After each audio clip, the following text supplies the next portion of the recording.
Welcome students. ધાતુઓ અને અધાતુઓમાં આપણે છેલ્લે આયનીય સંયોજનો એટલે કે NaCl અને MgCl2 એ કઈ રીતે નિર્માણ પામે છે તે જોયેલું હતું. હવે આપણે એ જે આયનીય સંયોજનો છે તેમના ભૌતિક ગુણધર્મો, અલગ અલગ 4 ગુણધર્મો છે એ આપણે હવે જોવાના છે ને ડિસ્ક્રાઇબ કરશું ગુણધર્મોને. તો પહેલો ગુણધર્મ છે ભૌતિક સ્વભાવ, એટલે કે તમારું જે આયનીય સંયોજન છે તેનો સ્વભાવ કેવો છે, ભૌતિક સ્વભાવ. તો આમાં તમને કીધું છે કે ઘન અને ઋણ આયનો વચ્ચે પ્રબળ આકર્ષણ બળ હોવાથી આયનીય સંયોજનો ઘન અને થોડા સખત હોય છે. જો સંયોજનો ઘન પણ હોઈ શકે, પ્રવાહી પણ હોઈ શકે અને વાયુ પણ હોઈ શકે, પરંતુ અહીંયા કીધું છે આયનીય સંયોજનો ઘન અને થોડા સખત છે. હવે શું કામ ઘન અને સખત છે? કારણ કે તમારું જે આયનીય સંયોજન છે એમાં બે પ્રકારના આયન હશે, ધનાયન અને ઋણાયન. આપણે NaCl નું ઉદાહરણ જોયું હતું તો એમાં Na હશે એ પ્લસ હશે અને Cl કેવું હશે, માઈનસ હશે. તો એક ધનાયન થયું અને એક કેવું થયું, ઋણાયન. તો બંનેનો ચાર્જ અલગ અલગ હશે અને એ ચાર્જ અલગ અલગ હોવાના કારણે બંને એકબીજા તરફ આકર્ષણ થશે અને આકર્ષણ થવાને કારણે જ તમારા જે આયનીય સંયોજન છે એ કેવા છે, ઘન અને થોડા સખત. જો અહીં લખેલું છે કે ઘન અને ઋણ આયનો વચ્ચે પ્રબળ આકર્ષણ બળ હોવાથી. હવે આકર્ષણ બળ શું કામ છે? કારણ કે બંનેના વીજભાર અલગ અલગ છે. એકનો વીજભાર ધન છે તો એકનો વીજભાર ઋણ છે. અને તમે જાણો જ છો કે જ્યારે વિરુદ્ધ વીજભાર જોડાય ત્યારે બંને વચ્ચે શું થાય છે, આકર્ષણ થાય છે. આ આકર્ષણથી ભૌતિક સ્વભાવ ઘન આયનીય સંયોજનોનો કેવો છે, ઘન અને થોડો સખત. હું એક્ઝામ્પલ તરીકે મીઠાની વાત કરું, નમક સોડિયમ ક્લોરાઇડ, તો કેવો હશે, થોડું સખત હશે અને સ્વભાવમાં કેવું હશે, સોલિડ, મતલબ કે ઘન હશે. એ આના કારણે. નેક્સ્ટ આપણે બીજો પોઈન્ટ જોઈએ એમનો પ્રોપર્ટીઝનો, તો ગલન બિંદુ અને ઉત્કલન બિંદુ. તો સૌપ્રથમ પ્રશ્ન તો એ થાય કે આ ગલન બિંદુ અને ઉત્કલન બિંદુ એટલે શું? ગલન બિંદુ થાય એટલે મેલ્ટિંગ પોઈન્ટ અંગ્રેજીમાં, અને ઉત્કલન બિંદુ થાય એટલે બોઇલિંગ પોઈન્ટ.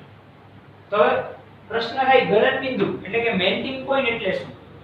તો જ્યારે કોઈ પદાર્થને બહારથી ઉષ્મા આપવામાં આવે, એટલે કે બહારથી કોઈ પણ પ્રકારની ગરમી આપવામાં આવે અને એ પદાર્થ પ્રવાહીમાં રૂપાંતર થાય. એક્ઝામ્પલ તરીકે મારી પાસે બરફ છે, એને હું બહારથી ગરમી આપું છું, તો હવે બરફનું શું થઈ જશે, પાણી બની જશે. તો એ પાણી બનવા માટે મેં બહારથી જે ઊર્જા અથવા તો ઉષ્મા આપી, એ ઉષ્માને શું કહેવાશે, ગલન બિંદુ એટલે કે મેલ્ટિંગ પોઈન્ટ. નેક્સ્ટ ઉત્કલન બિંદુ.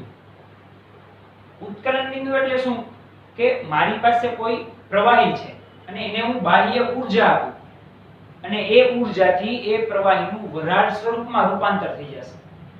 ધારો કે પાણી છે, એને હું ગરમ કરું છું, હવે હજી વધારે એ પાણીને ગરમ કરીશ તો એ પાણી ઉકળી જશે અને એક સમય એવો આવશે કે પાણીનું વરાળમાં રૂપાંતર થઈ જશે. એનું એક બેસ્ટ એક્ઝામ્પલ આપું તો વોટર સાયકલ એટલે કે જળ ચક્ર. આપણે જે ચોમાસામાં વરસાદ આવે છે એકચ્યુઅલીમાં દરિયાનું પાણી જ છે જે ઉનાળામાં બાષ્પીભવન થઈ ગયું હોય. તો એ જે બાહ્ય ઊર્જા આપવી પડે છે પાણીને અને એનું ઉષ્મામાં રૂપાંતર થાય છે, એ જેટલી પણ ઊર્જા આપવી પડે છે એ ઊર્જાને શું કહેવાય, ઉત્કલન બિંદુ. તો સૌપ્રથમ આપણે પેલો જો ભૌતિક સ્વભાવ, બીજું છે ગલન બિંદુ અને ઉત્કલન બિંદુ. હવે એને આપણે મીનિંગ તો જોઈ લીધા. ગલન બિંદુ એટલે કે બરફ છે એ પ્રવાહી, પાણી બન્યું, એના માટે આપવી પડતી ઊર્જા. ઉત્કલન બિંદુ એટલે પાણી છે જ, હવે એ પાણી પણ પાછું વરાળ બને અને એના માટે આપવી પડતી ઊર્જા, એને ઉત્કલન બિંદુ. આયનીય સંયોજનોમાં ગલન બિંદુ અને ઉત્કલન બિંદુનો શું રોલ હોય છે? તો કે આયનીય સંયોજનોમાં આયનો વચ્ચે પ્રબળ આંતર આયનીય આકર્ષણ બળ તોડવા માટે ખૂબ વધુ ઊર્જાની જરૂર પડે છે. હવે જો અહીં તમે જાણો જ છો બંને આયનો કેવા હતા, અલગ અલગ હતા. એક ધનાયન હતું, એક ઋણાયન હતું. તો હવે બંને શું થાય, એકબીજા તરફ આકર્ષણ થશે અને આકર્ષણ થશે એટલે બંને વચ્ચે પ્રબળ આંતર આયનીય આકર્ષણ બંધ બનશે અને એ બંધ તોડવા માટે આપણે કંઈક ઊર્જા આપવી પડશે, બરાબર? તો એક પ્રબળ બંધ હશે.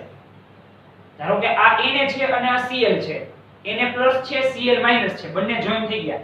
તો હવે બંને વચ્ચે આયનોનો તફાવત હતો, એક ધનાયન હતું, એક ઋણાયન હતું. તો તો બંને જોડાઈ ગયા. હવે બંને વચ્ચે આંતર આણ્વીય આકર્ષણ બળ પ્રબળ છે. એમને મારે બ્રેક કરવો છે એટલે કે તોડવો છે, તો મારે વધુને વધુ ઊર્જા આપવી પડશે.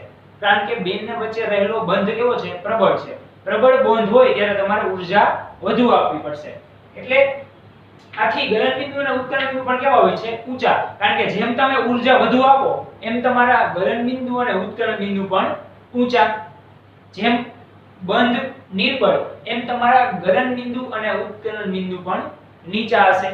બરાબર? એટલે પહેલી વાત હતી ભૌતિક સ્વભાવની, જે ઘન અને સખત હોય છે. કારણ કે બંને ઋણ આયન અને ધન આયનથી જોડાયેલા હોય છે અને બંને વિરુદ્ધ વીજભાર હોવાથી. નેક્સ્ટ, ગલનબિંદુ અને ઉત્કલનબિંદુ બંને વચ્ચે કયો બંધ હોય? પ્રબળ આંતર આયનીય આકર્ષણ બળ. એ બંધને બ્રેક કરવા માટે આપણે જે ઊર્જા આપવી પડે છે એ ખૂબ જ ઊંચી આપવી પડશે. કારણ કે અહીં જો લખેલું છે વચ્ચેનો જે બંધ હશે ખૂબ જ પ્રબળ હશે, એટલે કે મજબૂત હશે. અને તમે જાણો છો જ્યારે કોઈ પણ વધુ મજબૂત વસ્તુને તોડવી હોય તો તમારે તાપમાન અથવા તમારી મહેનત, તમારી ઊર્જા કેવી આપવી પડશે? વધુ. પણ અહીંયા ગલનબિંદુ અને ઉત્કલનબિંદુ છે તો એ કેવા આપવા પડશે? ઊંચા આપવા પડશે. તમે અહીંયા જોઈ શકો છો અમુક આયનીય સંયોજન તમને આપેલા છે, જેમ કે સોડિયમ ક્લોરાઇડ. તો સોડિયમ ક્લોરાઇડ નું ગલનબિંદુ 1074 છે. ધ્યાન રાખજો, આ ગલનબિંદુ કેલ્વિનમાં છે, સેલ્સિયસમાં નથી. તાપમાન બે સ્વરૂપમાં હોય, કેલ્વિનમાં પણ હોય અને સેલ્સિયસમાં પણ હોય. જે તમે 9મા ધોરણમાં ભણતા, કેલ્વિનમાંથી સેલ્સિયસમાં તાપમાન ચેન્જ કરતા અને સેલ્સિયસમાંથી કેલ્વિનમાં તાપમાન ચેન્જ કરતા. અહીંયા તમને જે ગલનબિંદુ અને ઉત્કલનબિંદુ આપેલા છે તે બંને કેલ્વિનમાં જ આપેલા છે, સેલ્સિયસમાં આપેલા નથી. તો સોડિયમ ક્લોરાઇડ નું ગલનબિંદુ 1074 છે, જ્યારે ઉત્કલનબિંદુ 1686 છે. એટલે એના કરતા વધુ છે. અહીંયા સોડિયમ ક્લોરાઇડમાં Na+ હશે અને Cl- હશે, જેનું ઓલરેડી આપણે નિર્માણ આગળના સેશનમાં જોઈ ગયા છીએ. બરાબર? હવે હું વાત કરું લિથિયમ ક્લોરાઇડ. તો લિથિયમ ક્લોરાઇડ નું ગલનબિંદુ છે 887, જ્યારે એનું ઉત્કલનબિંદુ ઓલમોસ્ટ ડબલ એટલે કે 1600 જેટલું છે. તો એનાથી કેવું છે? ખૂબ જ ઊંચું છે ગલનબિંદુથી એના. ત્યારબાદ કેલ્શિયમ ક્લોરાઇડ, તો એનું ગલનબિંદુ 1045 છે અને એનું ઉત્કલનબિંદુ 1900 છે. તો એ પણ કેવું છે? ગલનબિંદુની સાપેક્ષે ઊંચું છે. Next, calcium oxide. તો કેલ્શિયમ ઓક્સાઇડ નું ગલનબિંદુ છે 2850, જ્યારે એનું ઉત્કલનબિંદુ છે 3120. મેગ્નેશિયમ ક્લોરાઇડ, આ પણ આપણે જોઈ ગયા હતા આગળના સેશનમાં કે મેગ્નેશિયમ ક્લોરાઇડ નું કઈ રીતે નિર્માણ થયું. એમાં Mg+ હતા, Cl- હતા. બરાબર? એમાં ઇલેક્ટ્રોનની આપ-લે થતી અને MgCl2 નું બંધારણ થતું. એ આપણે જોઈ ગયા હતા.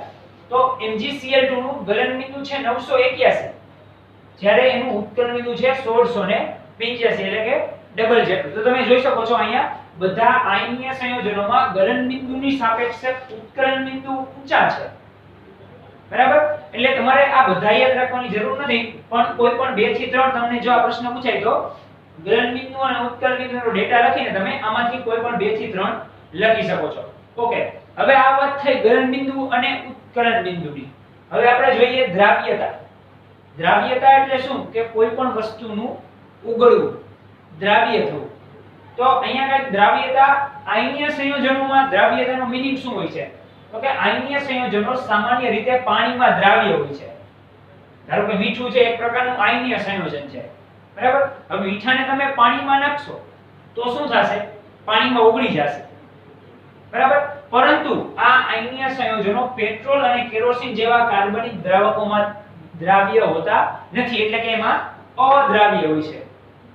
આ બધા સંયોજનો છે એને તમે પાણીમાં નાખશો તો ઝડપથી ઓગળી જશે, પરંતુ પેટ્રોલ કે કેરોસીન એમાં નાખશો તો ઓગળશે નહીં, કારણ કે એમાં પેટ્રોલ અને કેરોસીનમાં એમની દ્રાવ્યતા એટલી બધી હોતી નથી જેટલી પાણીની સાપેક્ષે હોય છે. બરાબર? એટલે પેટ્રોલ કે કેરોસીનમાં આમાંથી તમે કોઈ પણ આયનીય સંયોજન નાખશો તો એ ઓગળશે નહીં, જ્યારે પાણીમાં એ ઓગળી જશે, એટલે કે દ્રાવ્ય થઈ જશે. પહેલો પોઈન્ટ હતો ભૌતિક સ્વભાવ, બીજો પોઈન્ટ હતો ગલનબિંદુ અને ઉત્કલનબિંદુ, ત્રીજો પોઈન્ટ દ્રાવ્યતા, ચોથો પોઈન્ટ છે વિદ્યુતનું વહન. એટલે કે તમારા જે આ આયનીય સંયોજન છે એમાં તમે વિદ્યુત પસાર કરશો તો તમને એમાં શું રિઝલ્ટ જોવા મળશે? કે વિદ્યુત પસાર થાય છે, નથી થતું અથવા ઓછું થાય છે, શું રિઝલ્ટ જોવા મળશે? બરાબર? તો દ્રાવણમાં વિદ્યુતનું વહન તેમાં રહેલા આયનોની ગતિશીલતાને કારણે હોય છે.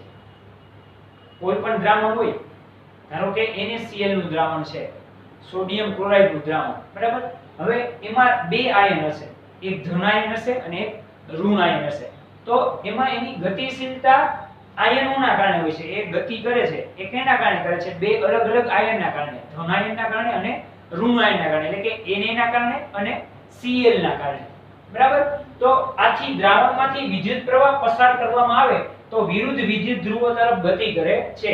હવે તમે વિદ્યુત પ્રવાહ પસાર કરશો તો હવે શું થશે? બંને એકબીજાના વિરુદ્ધ આયનો તરફ આકર્ષણ થશે અથવા તો ગતિ થશે.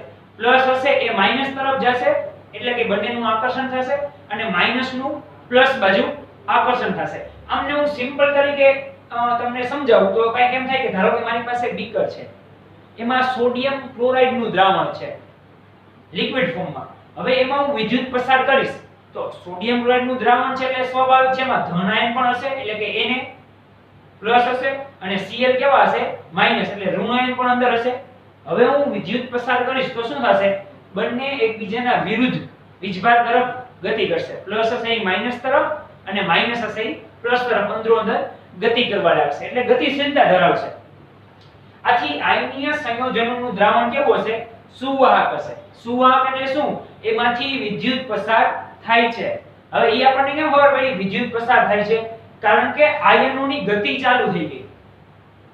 જો ગતિ ચાલુ થાય એનો મતલબ શું? કે વિદ્યુત પ્રવાહ પસાર થાય છે. જો આયનો ગતિ શરૂ કરતા ન હોત તો આ શું હોત? અવાહક હોત. તો સુવાહક કહેશી નથી. હવે આપણે જોઈએ ઘન અવસ્થામાં આયનીય સંયોજનો વિદ્યુતનું વહન કરતા નથી. આ વાત હતી પ્રવાહી અવસ્થામાં, લિક્વિડ ફોર્મમાં. હવે આપણે સોલિડ ફોર્મમાં જોઈએ તો સોલિડ ફોર્મમાં જે આયનો છે એમાં વિદ્યુતનું વહન નથી થતું. તો એનું કારણ છે શું કામ નથી થતું? કારણ કે ઘન અવસ્થામાં આયનો મજબૂત આકર્ષણથી બંધાયેલા હોય છે. તમે જાણો છો કે કોઈ પણ ઘન પદાર્થ હોય તો એના આયનો આવી રીતના જોઈન્ટ હોય.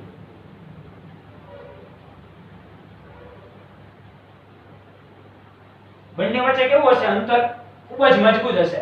પરંતુ પ્રવાહીમાં કેવું હશે? અંદરના આયનો આવી રીતના જોઈન્ટ હશે. વચ્ચે અંતર કેવું હશે? થોડું અંતર હશે, એટલે આને તમે છૂટા ઝડપથી પાડી શકો. આમાંથી વિદ્યુતનું વહન પણ પસાર કરી શકો. આમાંથી વિદ્યુતનું વહન પસાર કરવું શક્ય નથી. શું કામ? કારણ કે આયનો મજબૂત આકર્ષણથી બંધાયેલા હોય છે. અહીંયા તમે જોઈ શકો છો બંને વચ્ચે ખૂબ જ આકર્ષણ છે, અને ખૂબ જ આકર્ષણ હોવાથી બંનેની સપાટી જોઈન્ટ છે. જ્યારે અહીંયા સપાટી જોઈન્ટ નથી, બધા અલગ અલગ છે. વચ્ચે તમે જોઈ શકો છો ઘણી બધી સ્પેસ છે. તો આ સ્પેસ હોવાથી, જગ્યા હોવાથી એમાંથી વિદ્યુત પસાર થશે. પરંતુ અહીંયા ખૂબ જ મજબૂત બંધથી જોડાયેલો હોવાથી એમાં વિદ્યુત પસાર થશે નહીં. એટલે ઘન અવસ્થામાં વિદ્યુત પસાર કરવું શક્ય નથી. પરંતુ હા, પ્રવાહી અવસ્થામાં વિદ્યુત પસાર કરવું શક્ય છે. ઓકે, આગળ જોઈએ તો આયોનિક સંયોજનો પીગળેલી અવસ્થામાં વહન કરે છે. કારણ કે સંયોજનોને પીગાળવા માટે આપવી પડતી ઉષ્મા વિરુદ્ધ વીજભાર વચ્ચે આકર્ષણ લાગતા આયનો છૂટા પડે છે. હવે જો પાછી લિક્વિડની વાત આવી કે પ્રવાહી અવસ્થા હોય, પીગળેલી અવસ્થા, તો એમાં આયનીય સંયોજનોમાં વિદ્યુતનું વહન કરે છે. શું કામ? કારણ કે પ્રવાહી અવસ્થામાં તમારે બહારથી ઉષ્મા આપવી પડશે. જો અહીં આપેલું છે કારણ કે સંયોજનોને પીગાળવા માટે ઉષ્મા આપતા, મારી પાસે બરફ છે, હવે બરફને મારે ઓગાળવો હોય તો મારે બહારથી ઊર્જા આપવી જ પડશે ને, બરાબર. ઓલરેડી બરફમાં તો અણુ છે જ, કંઈક ઊર્જા છે જ એની, અને બહારથી મેં બીજી ઉષ્મા આપી. તો આ બંને ઉષ્માને કારણે શું થશે? બંને અલગ અલગ વિરુદ્ધ વીજભાર વચ્ચે આકર્ષણ થશે. એટલે કે પ્લસ ધનાયન અને વિરુદ્ધ માઈનસ ઋણાયન બંને વચ્ચે શું થશે? આકર્ષણ થશે. અને આ આકર્ષણના કારણે એના આયનો છૂટા પડે. આયનો છૂટા પડશે એટલે બરફ શું થઈ જશે? ઓગળી જશે. પહેલા સોલિડ ફોર્મમાં હતો, પછી શું થઈ જશે? લિક્વિડ ફોર્મમાં થઈ જશે, એટલે કે પીગળી જશે. આથી પીગળેલી અવસ્થામાં આયનોનું સ્થાનાંતર થતું હોવાથી તે વિદ્યુતના સુવાહક છે. હવે તમે જાણો જ છો પીગળેલી અવસ્થા હોય તો એમાં શું હોય? ધારો કે આ બીકરમાં આવી રીતના કોઈ પણ એક આયનીય સંયોજનોનું દ્રાવણ છે, બરાબર. તો એમાં શું થશે? ધન આયન, ઋણ આયન હશે કોઈ. તો તો એ શું કરતા હશે? વહન કરતા હશે. બરાબર? વહન કરતા હોવાથી શું થશે? એનું સ્થાનાંતર થતું હશે. સ્થાનાંતર એટલે શું? એક જગ્યાએથી બીજી જગ્યાએ જવું. તો અહીંયા લખેલું છે સ્થાનાંતર થતું હોવાથી જે વિદ્યુતના કેવા છે? સુવાહક છે. ઈ કેમાં? લિક્વિડ ફોર્મમાં. સોલિડ ફોર્મમાં સ્થાનાંતર થતું નથી. જો અહીં તમે જોઈ શકો છો આ બંને ખૂબ જ મજબૂતાઈથી જોડાયેલા છે, તો એમાં સ્થાનાંતર થતું નથી. તો આયનીય સંયોજનોના મેઇન 4 ગુણધર્મ. પહેલો ગુણધર્મ તો ભૌતિક સ્વભાવ, બીજો ગલન બિંદુ અને ઉત્કલન બિંદુ, ત્રીજો ગુણધર્મ તો દ્રાવ્યતા અને ચોથો ગુણધર્મ છે વિદ્યુતનું વહન. ભૌતિક સ્વભાવ કેવો હતો બંનેનો? ઘન અવસ્થામાં થોડો સખત હતો. શું કામ? કારણ કે બંને ઋણ અને ધન આયન વિરુદ્ધ વીજભાર હોવાથી એકબીજા સાથે આકર્ષણ થાય છે. ગલન બિંદુ અને ઉત્કલન બિંદુ આ કેવા રાખવા પડતા હતા? ઊંચા. શું કામ? કારણ કે બંને પ્રબળ બંધથી જોડાયેલા છે અને પ્રબળ બંધથી જોડાયેલા હોય ત્યારે તમારે બ્રેક કરવા હોય તો તમારે ગલન બિંદુ અને ઉત્કલન બિંદુ ઊંચા દેવા પડશે. ત્યારબાદ દ્રાવ્યતા. આ બધા જે આયનીય સંયોજન છે એમની દ્રાવ્યતા પાણીમાં દ્રાવ્ય છે, પરંતુ કે પેટ્રોલ અને કેરોસીન જેવા દ્રાવકોમાં દ્રાવ્ય નથી. નેક્સ્ટ આપણે જોયું હતું વિદ્યુતનું વહન. તો જે લિક્વિડ ફોર્મ હતું એટલે કે પ્રવાહી અવસ્થામાં એમાં વિદ્યુતનું વહન થતું હતું, પરંતુ ઘન અવસ્થામાં વિદ્યુતનું વહન થતું નહોતું. તો શું કામ નહોતું થતું?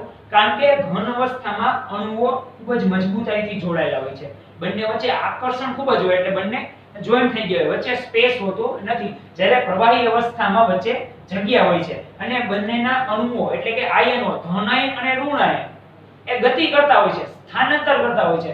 આ સ્થાનાંતર કરતા હોવાથી તેમાં વિદ્યુતનું વહન શક્ય છે.